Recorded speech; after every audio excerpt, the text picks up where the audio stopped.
Alhamdulillah.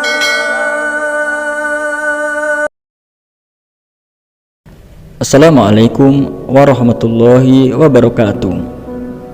Di video kali ini saya akan mengisahkan seorang tokoh sufi yang bernama Syah bin Syuja.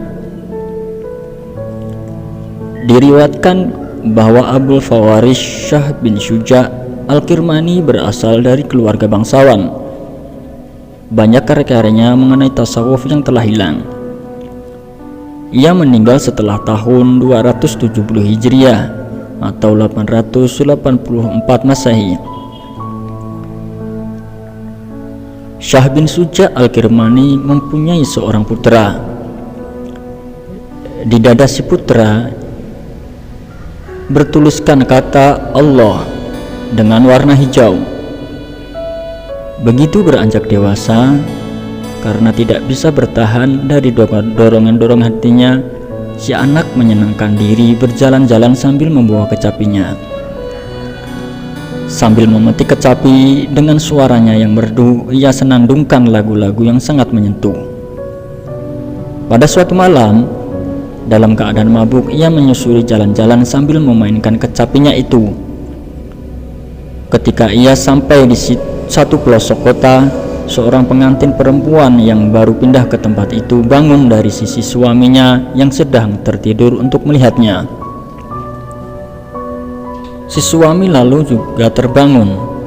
Dilihatnya istrinya tak ada di sampingnya.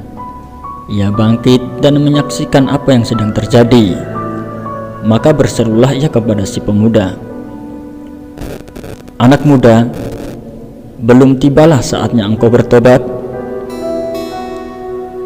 Kata-kata ini menghujam jantungnya dan ia segera menjawab, "Sudah tiba, sudah tiba."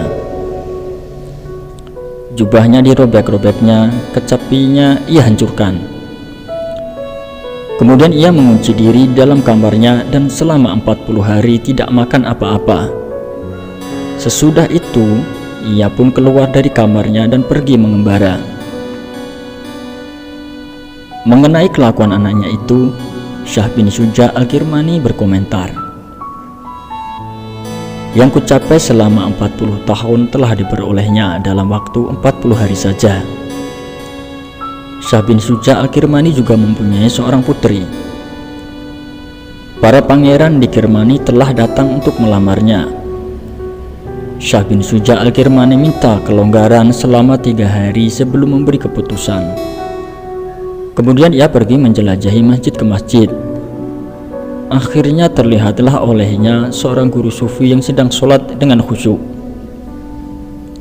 Syah bin Syuja Al-Kirmani dengan sabar menunggu si guru sufi selesai sholat. Kemudian ia bertanya, "Apakah engkau telah berkeluarga?" "Belum," jawab sang guru sufi. "Maukah engkau seorang istri yang bisa membaca Al-Quran?" "Siapakah yang mau menikahkan putrinya denganku?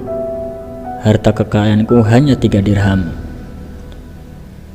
Akan kuserahkan putriku kepadamu," jawab Syah bin Syuja Al-Kirmani.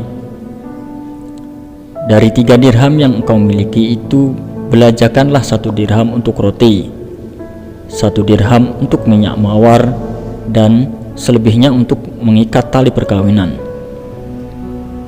Akhirnya mereka sepakat.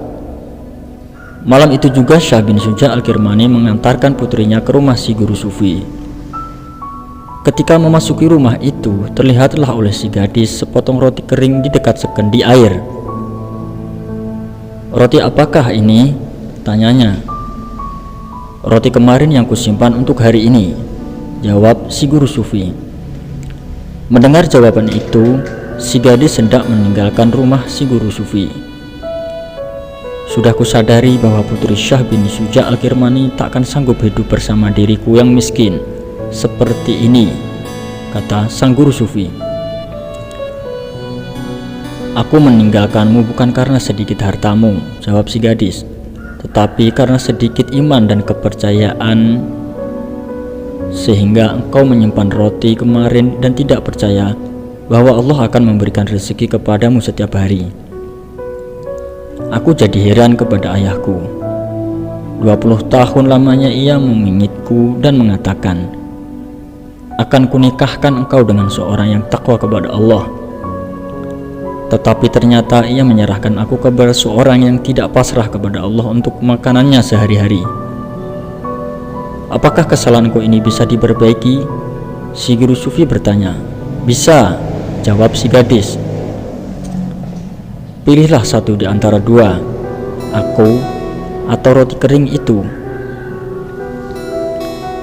Demikianlah sedikit kisah dari seorang tokoh sufi Syah bin Suja dan putra-putrinya. Semoga dari kisah tersebut kita dapat mengambil hikmah dan pelajarannya. Wallahu a'lam bishawab. Wassalamualaikum warahmatullahi wabarakatuh.